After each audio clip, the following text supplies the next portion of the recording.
எல்லா புகழும் ஏக இறைவனாகிய அல்லாஹ் ஒருவனுக்கே உரித்தாகும். இந்த அல்லாஹ்வுடைய சாந்தி மருளும் பெருமானார் நபிகள் நாயகம் ஸல்லல்லாஹு அலைஹி வஸல்லம் அவர்கள் மீதும், அவர்களுடைய நேரான வழிமுறையை தங்களுடைய வாழ்க்கையிலே நடைமுறைப்படுத்திய நபி தோழர்கள் மீதும் தோழியர்கள் மீதும், நல்லடியார்கள் அனைவர்கள் மீதும், ஜும்மாவுக்கு வருகை தந்திருக்கின்ற நம் அனைவர் மீதும் அந்த ஏக இறைவனாம் அல்லாஹ்வுடைய அருள் உண்டாகட்டும் என்ற பிரார்த்தனையுடன் இந்த உரையை நாம் ஆரம்பிக்கிறோம். கண்ணியத்துக்குரிய எல்லாம் வல்ல அல்லாஹ்வின் நல்லடியார்களே, இஸ்லாமிய மார்க்கம் உலகத்தில் உள்ள ஏனைய மதங்களை விட சரியான பாதையை நோக்கி மக்களை, மனித சமுதாயத்தை வழிநடத்தக்கூடிய ஒரு வழி திட்டமாகும். மற்ற மதங்களை எல்லாம் மதம் என்ற சொல்லிக் கொண்டிருக்கக்கூடிய நிலையில் இஸ்லாத்தை மட்டும் மார்க்கம் என்று முஸ்லிம் அல்லாதவர்கள் சொல்லக்கூடிய இடத்தை பெற்றிருக்கிறது என்றால், இது இறைவனால் வணங்கப்பட்ட ஒரே ஒரு காரணத்திற்காகத்தான் இந்த கண்ணியத்தையும் இந்த அந்தஸ்தையும் இந்த இடத்தையும் பெற்றிருக்கிறது. அப்படிப்பட்ட இந்த மார்க்கத்திலே பல்வேறு விதமான வழிகாட்டுதல்கள் சொல்லப்பட்டிருக்கிறது. மனித சமூகம் இந்த உலகத்திலே வாழ்வதற்கான அனைத்து விஷயங்களையும் உள்ளடக்கியதாகத்தான் இந்த ஒட்டுமொத்த மார்க்கத்தினுடைய அனைத்துமே இருக்கிறது.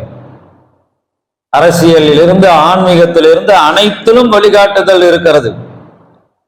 பொதுவாக உலகத்திற்கு உபதேசம் சொல்வது மட்டுமல்லாமல் தனி மனித ஒழுக்க வாழ்வியல் முதல் கொண்டு அத்தனையும் இஸ்லாம் தலையிடுகிறது.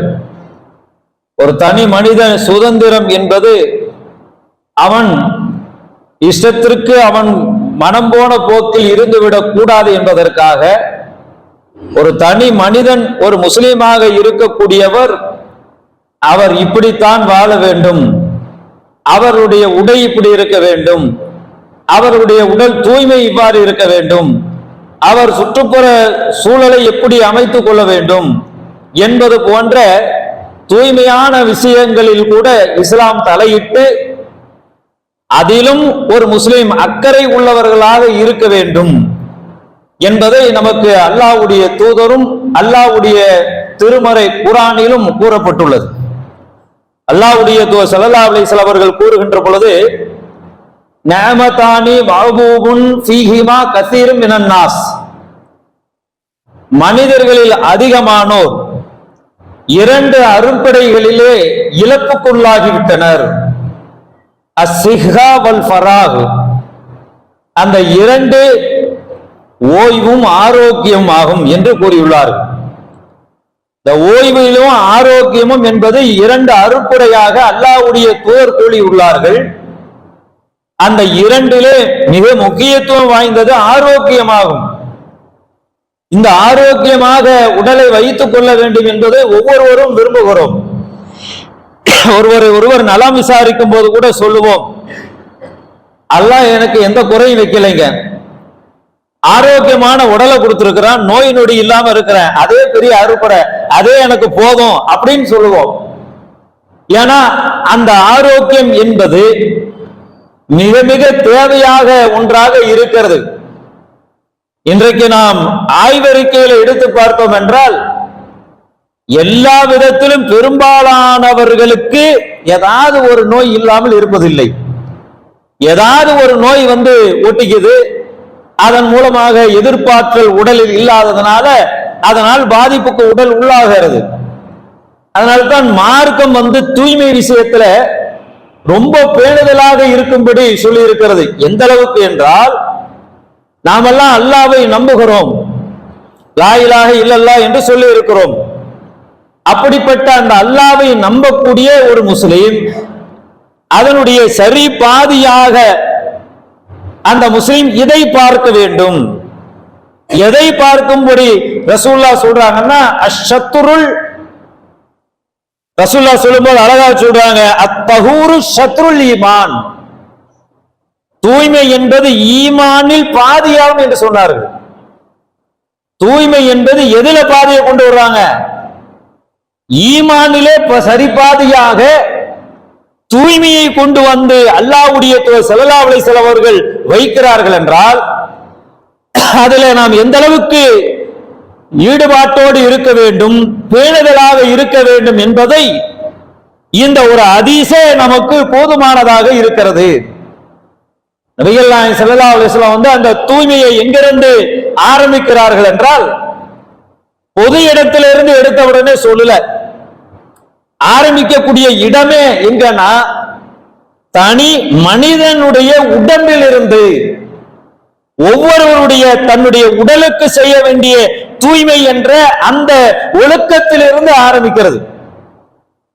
நபிகள் நாயகம் ஸல்லல்லாஹு அலைஹி வஸல்லம் அவங்க சொல்லும்போது வகித்தலனா ஃபி கஸ்ஸிஸ் ஷாரிபு வ தக்லீமில் அல்ஃபாரி வ நத்ஃபில் இப்தி வ ஹல்கில் ஆனியத்தி. என்ன சொல்றாங்க ரசூலுல்லாஹ்? முகம், மீசையில் இருக்கக்கூடிய அந்த முடிகள், நகங்களை வெட்டுவது, அக்கல் முடி, மறைவாக இருக்கக்கூடிய இந்த முடிகளை எல்லாம் களைவது இஸ்லாத்தினுடைய மிக முக்கியமான கடமைகளில் ஒன்றாக அல்லாஹ்வுடைய தூதர் கூறியிருக்கிறார்கள். 40 நாளைக்கு ஒரு தடவை கண்டிப்பாக அதை தூய்மைப்படுத்தியே ஆக வேண்டும் என்பதை அல்லாஹ்வுடைய தூதர் கூறியுள்ளார்கள். இன்னைக்கு நம்ம பார்க்கிறோம், இந்த மீசை என்பதை ஏன் இஸ்லாம் வெட்ட சொல்லுது? நாம் உணவுப் பொருளை சாப்பிடுகின்ற பொழுது மீசையிலிருந்து வரக்கூடிய ஒரே ஒரு சின்ன ஒரு பகுதி அது வயிற்றுக்குள் போனால் மிகப்பெரிய ஒரு அலர்ஜியை ஏற்படுத்தி, வலியை ஏற்படுத்தி மிகப்பெரிய ஒரு பாதிப்பை உண்டாக்கிறோம். அதனாலதான் உதவிற்கு மேலே உள்ள பகுதியை அந்த முடிகளை எல்லாம் கத்தரித்து விடுங்கள் என்று அல்லாஹ்வுடைய தூதர் சொல்லி இருக்கிறார்கள். இன்னைக்கு நம்ம பார்க்கலாம், அதே போல அக்குள் முடியையும் தூய்மைப்படுத்த சொல்லுகிறது. பார்க்கிறோங்க, யாராவது வீட்டுல பனியன கலட்ட சொல்லி கைய தூக்குனா பக்கத்துல இருக்கிற ஆள் என்ன ஆகும்?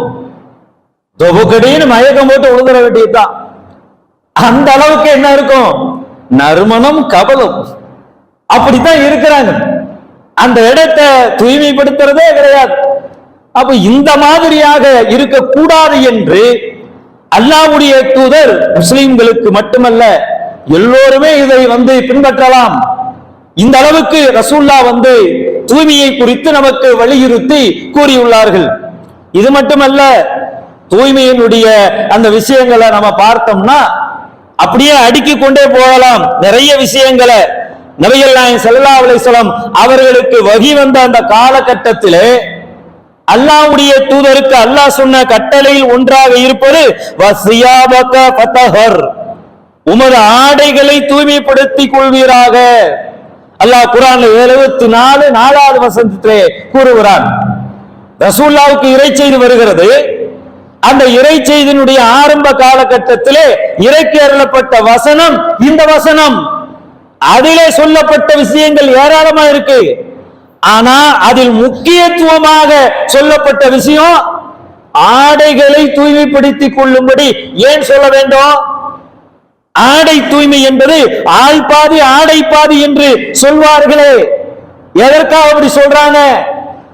ஒரு மனிதன் மிடுக்காக தெரிவது ஆடையில்தான். அந்த ஆடை புத்தம் புதிய ஆடையாக இருக்க வேண்டும் என்பது அல்ல. அதற்காக என்னது? ஆடை தூய்மையாக இருக்க வேண்டும். அதனால இன்னையிலிருந்து நான் என்ன செய்ய போறேன்? வாரத்துக்கு ஒரு ஆடை, வாரத்துக்கு ஒரு புது டிரெஸ். அப்படியா? அப்படியெல்லாம் இஸ்லாம் சொல்ல. கந்தனானாலும் கசக்கி கட்டு, கூழானாலும் குளித்து குடி அப்படின்னு சொல்லுவாங்க. கந்தல் துணியாக இருந்தாலும் சரி, அதை துவைச்சிட்டு போடு. அதை நாம என்ன செய்யணும்? அதுல ஒரு சோம்பேறி இருக்கணும். அதுல இருந்து அப்படியே வேர்வை நாத்த வரும். சில ஆட்கள் எல்லாம் பார்த்தோம் என்றால் வேர்வை அந்த ஆடையில் போய் பட்டு வரி வரியாக கடலில் இருந்து வரக்கூடிய அலை போல அது போல அது ஒரு டிசைனா இருக்கும். அப்படியே போட்டுக்கிட்டு வெளியே விடுவாங்க. பக்கத்துல யாரும் போக முடியுமா? ஆனால் அல்லாஹ் என்ன செய்யறான்? நபிக்கு தூய்மையா இருக்குங்கிறாங்க. இப்படிப்பட்ட தூய்மையை சொல்லக்கூடிய ஒரு மார்க்கத்தை நாம் பெற்றிருக்கிறோம். அந்த மாதிரி இருக்கக்கூடிய இந்த மார்க்கத்துல உடல் தூய்மை மட்டும் அல்ல, நம்மளுடைய தனிப்பட்ட உடல் தூய்மையை மட்டும் இஸ்லாம் சொல்லவில்லை. அதை தாண்டி ரசூல்லா என்ன சொல்றாங்கன்னா, ரசூல்லா ஸல்லல்லாஹு அலைஹி வஸல்லம் சொல்லும் போது நிறைய அந்த உடல் தூய்மையை பற்றி சொல்லிக் கொண்டு வருகின்ற பொழுது பல் துலக்குவதை பற்றியும் சொல்லுகிறார்கள். பல் துலக்கக்கூடிய விஷயத்துல ரசூல்லா அந்த தொழுகையினுடைய அந்த பாடங்களை படிப்போம், தொழுகையினுடைய உழு செய்யக்கூடிய பாடங்களை படிச்சிருப்போம். அதுல ஒன்றாக வருவது எது? தொழுகைக்கு உழு செய்ய போறோம், அதுல முதல் விஷயமாக எதுங்க? பிஸ்மில்லா சொல்லணும். அதுக்கப்புறம் செய்யக்கூடியது என்ன? நேரா இரு கைகளை கழுவணும். அதற்கு பிறகு செய்ய வேண்டியது என்ன? பல் துலக்க வேண்டும் என்று சொல்லி இருக்கிறாங்க. ரசூலுல்லாஹ் சொல்லும் போது லௌலா அன் அஷுக்க அலா உம்மத்தி அவ் அலன்னாசி லஅமர்துகும் பிஸவாக்கி மஅ குல்லி ஸலாத்தின். என்னுடைய சமுதாயத்திற்கு சிரமம் என்று இல்லாவிட்டால் ஒவ்வொரு தொழுகைக்கும் உழு செய்யும் பொழுதும் பல் துலக்கும்படி ஏவி இருப்பேன் என்று சொல்லி இருக்கிறாங்கன்னா, இந்த பல் துலக்குவதனுடைய அவசியத்தை நாம் புரிந்து கொள்ள வேண்டும். முதல் நாள் இரவுல தூங்குறோம், இரவுல பல் துலக்கக்கூடிய பழக்கம் பெரும்பாலும் கிடையாது.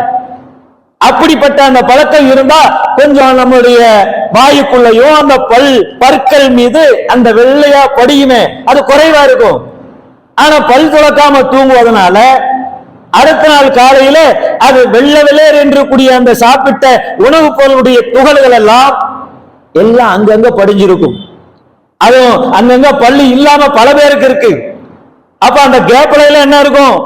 சாப்பிட்ட கறியும் அந்த மீனும் அந்த கருவாடும் எல்லாம் சேர்ந்து அதுக்குள்ள இருக்கும். இந்த நிலையில 15 மணி நேரம் 10 மணி நேரம் 8 மணி நேரம் வாயை மூடிக்கிட்டே இருந்தா அங்க என்ன வேற ப்ராசஸிங் நடத்துறோம். நம்ம உடம்புலே கிருமிகள் ஆனதுதான். இந்த மாதிரியான பொருள் எல்லாம் அங்க போய் அடையும் போது அடுத்த நாள் காலையில அது வேற ஒரு ப்ராசஸிங்ல உருவாகி நெளிஞ்சுக்கிட்டு இருக்கும். அந்த நெளிஞ்சிட்டு இருக்கிறத நம்ம கண்ணில் பார்த்தோம்னா அப்புறம் நம்ம வாய்க்குள்ள எதுவும் சாப்பிட முடியாது, அந்த அளவுக்கு வாய்க்குள்ள இருக்கும். ஆனா என்ன பண்ணுவோம்? எனக்கெல்லாம் பெட் கஃப் வேணுங்க, இல்லைன்னா எனக்கு சரி வராது. நேர தலைவருக்கு வந்து என்ன பண்ணும்? வீட்டினுடைய தலைவிகளும் இருக்கிறார்கள், தலைவர்களும் இருக்கிறார்கள், இளைஞர்களும் இருக்கிறார்கள், இளைஞர்களும் இருக்கிறார்கள். பெட்டுக்குள்ள வந்து காஃபியை போட்டு வந்து கையில கொடுக்கணும், பல்லு விளக்காம அப்படியே சாப்பிடக்கூடியதை பார்க்கிறோம். ஆனா ரசூலுல்லாஹ் என்ன சொல்றாங்க? ஒரு நாளைக்கு 5 தடவை தொழுவீங்கல்ல, 5 நேர தொழுகையின் போதும் பல் துலக்க வேண்டும் என்று கடமையாக்கி இருப்பேன், ஆனா சிரமமா போயிரும் சொல்லி ரசூலுல்லாஹ் அந்த சலுகை கொடுக்கிறாங்கன்னா, எந்த அளவுக்கு நாம இந்த பல் துலக்கக்கூடிய தூய்மை விஷயத்துல பேணுதலாக இருக்க வேண்டும் என்பதை தெரிந்து கொள்கிறோம். இதுக்கப்புறம் நம்ம அடுத்ததா வந்தோம்னா வீட்டுக்குள்ள இருக்கக்கூடிய ஒவ்வொரு நபர்களை பற்றி பார்த்துட்டோம். வரிசையை வந்து ஒவ்வொரு வரிசையை முழுமைப்படுத்திருங்க, நெருக்கமா உட்கார்ந்துருங்க. ஒவ்வொரு சபா பின்னாடி வரக்கூடிய சுண்ணத்துவதுக்கு இடம் பற்றுவாங்க. அடுத்ததா என்ன? வீட்டுக்குள்ளே இருக்கக்கூடிய தூய்மை எந்த அளவுக்கு இருக்கு? வீட்டுக்குள்ள பாத்தீங்கன்னா சில வீடுகளுக்கெல்லாம் வாங்கன்னு கூப்பிட்டுருவாங்க, போயிருவோம், போனாலே நெடி ஏறும். சில ஆளுகளுக்கு அலர்ஜி இருக்கக்கூடியவங்களுக்கு எல்லாம் மறைக்க முடியாது. சில ஆளுகள் என்னாவும் அங்கிருந்து வரக்கூடிய அந்த வாடை என்பது, துர்நாற்றம் என்பது அப்படியே மூக்குக்கு வந்து அப்படியே ஜமாளிச்சுட்டு ஏத்தாப்புல அழைச்ச வீட்டுக்காரர் மனம் கோணி விடக் கூடாது என்பதற்காக நடிச்சுக்கிட்டாச்சும் சிரிச்சுக்கிட்டு அப்படியே பேசிட்டு வந்துருவாங்க. அலர்ஜி இருக்கிறவங்க நடிக்க முடியுமா? போன உடனே அங்க இருந்து கபீர் அடிச்சதுன்னா ஆச்சுன்னு ஒரு தும்பிடுவாரு. அதை வச்சே தெரிஞ்சுக்கலாம் என்னது வீட்டினுடைய கண்டிஷன். வீட்டுல என்ன பண்றது? தூய்மையாக எல்லா பொருளும் இருக்கிறதா? பல நாட்கள் உணவு அப்படியே அந்த சட்டியில அப்படியே கிடக்கும். அந்த பழைய சாறு மேல பாசாம் புடிச்சு போகக்கூடிய அளவுக்கு விடுறது. அதே போல துணிகளை பொறுத்த வரைக்கும் அது ஒரு பக்கம் அப்படியே தொங்கிட்டு கிடக்கும். வீட்டுல அவ்வப்பொழுது மொத்த வீட்டையும் தூய்மைப்படுத்தக்கூடிய பழக்கம் வீடு காலி பண்ணி போனாதான் உண்டு, இல்லைன்னா அது அப்படியே கிடக்கும். இப்படியாக வீட்டை வைத்திருப்பது ஈமான்ல வருமா? உலகத்துக்கே சொல்லக்கூடிய மார்க்கம், தூய்மையை பற்றி சொல்லக்கூடிய மார்க்கம் இஸ்லாம்.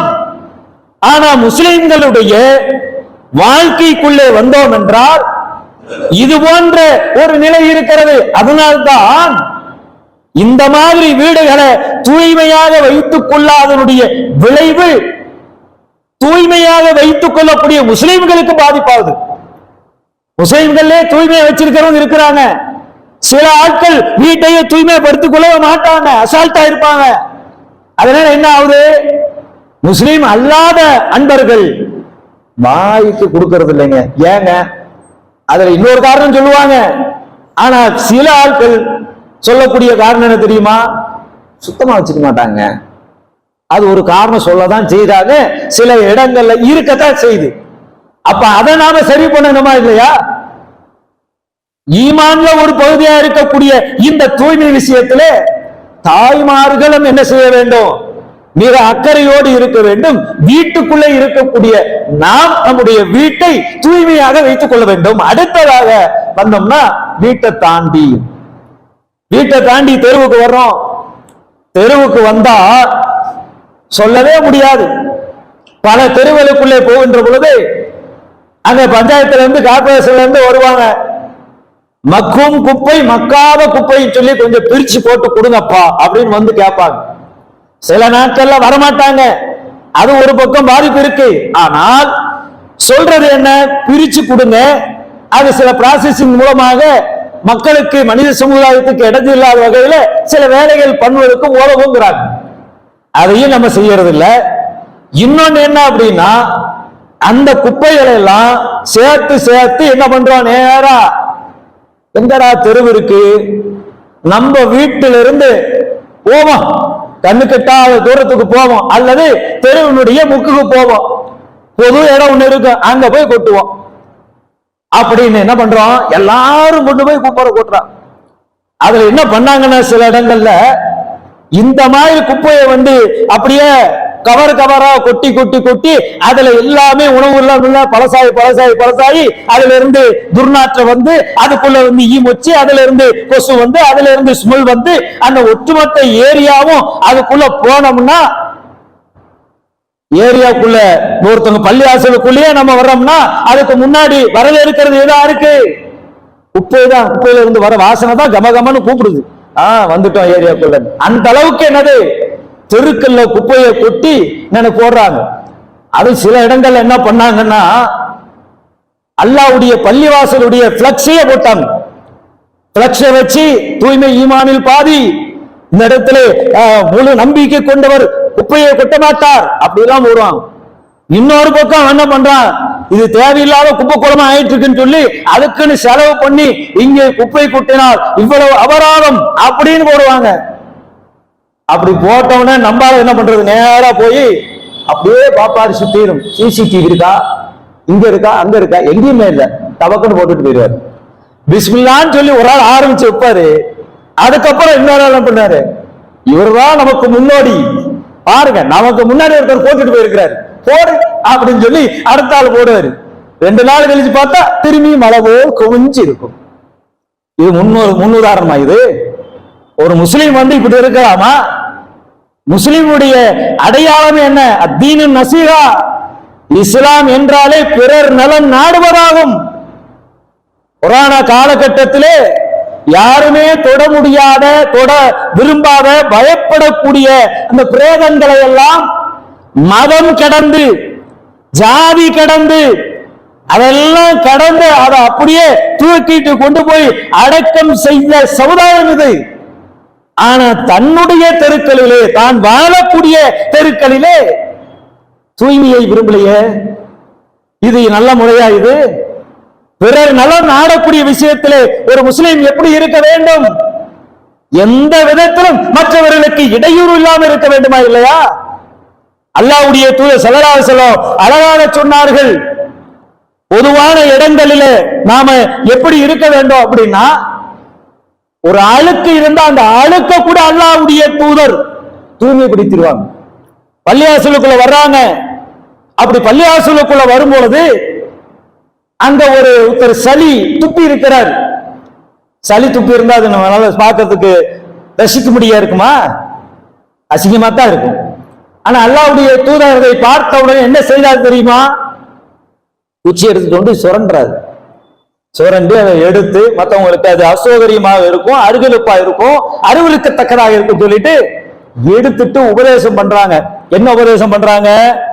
அழகா சொல்றாங்க, அல் புசாக்கு ஃபில் மஸ்ஜிதில் ஹத்யத்துன் வ கஃபாரத்துஹா தஃப்னுஹா. பள்ளிவாசல்ல ஒருத்தர் உமிழ்வது குற்றமாகும். அப்படி உமிழ்ந்துட்டா அதை மண்ணுக்கு அடியில் மறைப்பது அதற்குரிய பரிகாரமாகும் அப்படிங்கிறார். பள்ளிவாசல்ல துப்பிட்டோமா, ரசூலுல்லாஹி காலத்துல இருந்த பள்ளிவாசலுக்கு போங்க. இப்ப இல்ல, இப்ப எல்லாம் எல்லா வசதி இருக்கு. ரசூலுல்லாஹி காலத்துல பள்ளிவாசல் எப்படி இருக்கும்? பேருந்துகளை கூற கீழே போற மணல், அதுலதான் தொழுவாங்க. திடீர்னு சளி பிடிச்சிருங்க, வேகம் தெரியாத டபாக்குன்னு துப்பிடுவாங்க. அதைத்தான் ரசூலுல்லாஹ் உபதேசமா சொல்றாங்க, பள்ளிவாசல் என்பது தூய்மையான பகுதிங்கிறாங்க. அதே போல ரசூல் ஸல்லல்லாஹு அலைஹி வஸல்லம் காலத்துல ஒரு யூதர் அறியாமையில ஓட்ட கொட்டாய பார்த்துட்டு இது என்னமோ ஒதுங்கிறதுக்கான இடம் போல நினைச்சுக்கிட்டு நேரா என்னது சிறுநீர் கழித்து விடுகிறார். ஒரு யூதர், சஹாபாக்கள் எல்லாம் கோபம், பள்ளிவாசல இப்படி பண்ணிட்டு சொல்லிட்டு எல்லாம் வேகமா போறாங்க. அல்லாஹ்வுடைய தூதர் தடுத்து பொறுமையா இருங்க அப்படின்ட்டு வந்த மனிதரை அழைத்து உபதேசம் செய்கிறார். இது பள்ளிவாசல், தூய்மையா இருக்கக்கூடிய இடம். இந்த இடத்துலதான் நாங்க தலையை சஜிதா பண்ணுவோம், முகம்லாம் அந்த மணல விழுவோம். நீங்க பாட்டுக்கு இங்க யூரின் போக கூடாதப்பான்னு சொல்லி ஒரு தண்ணி பக்கெட்ல தண்ணி அந்த இடத்துல கொட்டிருன்னு சொல்லிட்டு உபதேசம் பண்ணி அமைச்சாங்க. அப்ப ரசூலுல்லாஹ் நமக்கு எப்படி ஒரு முன்னுதாரணம் காட்டுறாங்க? எந்த இடத்திலும் அசிங்கப்படுத்தி விடக்கூடாது என்பதிலே அல்லாஹ்வுடைய தூதர் அழகிய முன்மாதிரியாக இருக்கிறார். அப்படின்னா நாம எப்படி இருக்கணும்? பொது இடங்களாக இருந்தாலும் சரி, அதே போல நம்முடைய வீடுகளாக இருந்தாலும் சரி, அதே போல நம்முடைய தனிப்பட்ட உடலாக இருந்தாலும் சரி, மூன்று விஷயங்களிலும் நாம் எப்படி நடந்து கொள்ள வேண்டும் என்றால், தூய்மை விஷயத்திலே பேணுதல் உள்ளவர்களாக விளங்க வேண்டும். எந்த அளவுக்கு நான் ரசூலுல்லாஹ் மறுமையில தண்டனை கொடுக்கக்கூடிய அளவுக்கு போயிடும் தூய்மையாக இல்லை என்றால். அப்படின்னா ரசூலுல்லாஹ் மதீனாவில தெருவில் நடந்து போய் கொண்டிருக்கிறார்கள். ஒரு கபரை கடந்து செல்கிறார்கள். இந்த கபருக்குள்ள வேதனை 2 பேருக்கு. அதுல ரசூலுல்லாஹ் நபி தோழர்ட்ட சொல்றாங்க, 2 பேருக்கு வேதனை அனுபவித்துக் கொண்டிருக்கிறார்கள். பெரிய குற்றத்துக்கெல்லாம் இல்ல, பெரிய பாவத்துக்கெல்லாம் இல்ல. ஒருவர் கோல் மூட்டி விட்டார். இங்க உள்ளவங்க தூக்கி அங்க மூட்டி விடுறது, அங்க உள்ள விஷயத்தை இங்க வச்சு மூட்டி விட்டு நல்லிணக்கத்தை கெடுக்கிறது. கணவனை பற்றி மனைவியிடத்துல, மனைவியை பற்றி கணவனிடத்துல, ஒரு நண்பரை பற்றி இன்னொரு நண்பரிடத்துல, இப்படி ஏதாவது ஒரு பக்கத்துல நட்பா ஒன்னா சேர்ந்து இருக்கிறவன நாசம் பண்றது. இதுக்காக வேதனை. இன்னொன்னு என்ன தெரியுமா? சிறுநீர் கழித்து விட்டு அதை தூய்மைப்படுத்தாம இருக்கிறவங்களுக்கு. சிறுநீர் போயிட்டு இன்னைக்கு கூட அதை சொல்லலாங்க. அதை பத்தி சொல்றதா, ஏங்க தொழுகைக்கு ஏங்க வர்ற, சுத்தம் இல்லைம்பாங்க. ஒரு முஸ்லீம் அதை சொல்லலாமா? ரசூலை எப்படி கண்டிக்கிறாங்க பாருங்க. இவ்வளவு தூரம் இஸ்லாம் என்ன சொல்லுது? மண்ணறையில் வேதனை கிடைக்கக்கூடிய அளவுக்கு உள்ள விஷயமாக தூய்மையை பாராமுகமாக இருந்தால் இந்த தண்டனை கிடைக்கும் என்றால், நாம தூய்மையான விஷயங்கள்ல மிக பேணுதல் உள்ளவர்களாக இருக்க வேண்டும். ரசூலுல்லாஹ் அழகா சொன்னாங்க, அந்த ஹதீஸோட நிறைவு செய்கிறோம். ஐயுல் முஸ்லிமீன கைருன், முஸ்லிம்களில் சிறந்தவர் யார் என்றால், மன் சலிம முஸ்லிமூன லிசானிகி வயதினி எதிகி, தன்னுடைய நாவாலும் கரத்தாலும் பிறருக்கு இடையூறு இல்லாமல் இருப்பவர்தான் உண்மையான முஸ்லிம் என்று சொல்லி இருக்கிறார். அதனால பிறர் நலம் நாடக்கூடிய மக்களாக நாம் இருப்பதால், பொது இடங்களாக இருந்தாலும் சரி, நம்முடைய வீடுகளாக இருந்தாலும் சரி, இன்னபிற எல்லாவற்றிலும் தூய்மை பேணக்கூடியவர்களாக அல்லாஹ் ஆக்கி அருள் புரிவாராக என்று சொல்லி முதல் உரையை நிறைவு செய்கிறேன்.